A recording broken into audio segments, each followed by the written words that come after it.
There's a very funny episode of Family Guy called The Perfect Castaway where they're having a memorial service at the ocean for someone who's drowned, and the person leading the service, who is supposed to be Adam West, I think the former Batman actor who's the mayor of some municipality in California,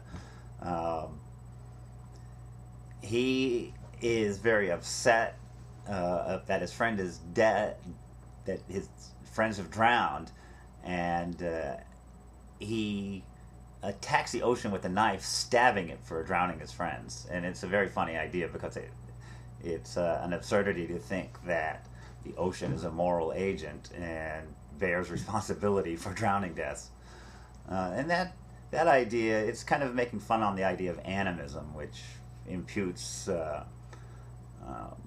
that inanimate objects or plants are moral agents, that they have spirits within them who can be held responsible. And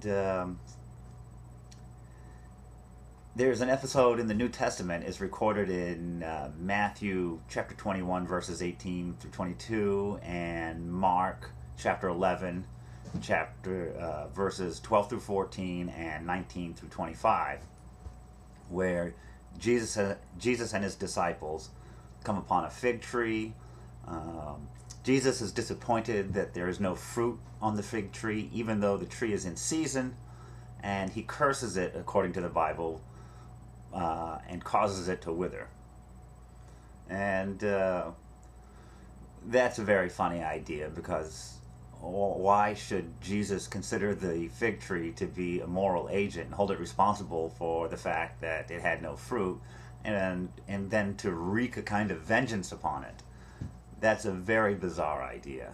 And it also shows that Jesus was prone to wrath, which is hardly the noblest emotion. And it has a historical parallel, that the founder of the Persian Empire, Cyrus, about 600 years before Jesus, thereabouts, while he was going around Persia and the Middle East, carving himself out a big empire, he was approaching Babylon to conquer it, and his army was going to cross this stream. The river's called the Ganges, and when they were fording the stream, a flash flood occurred, and it bore away a prize stallion of Cyrus's. I think they were white stallions, and they were considered sacred. And a stallion, or some of them, or all of them, were killed in the flood.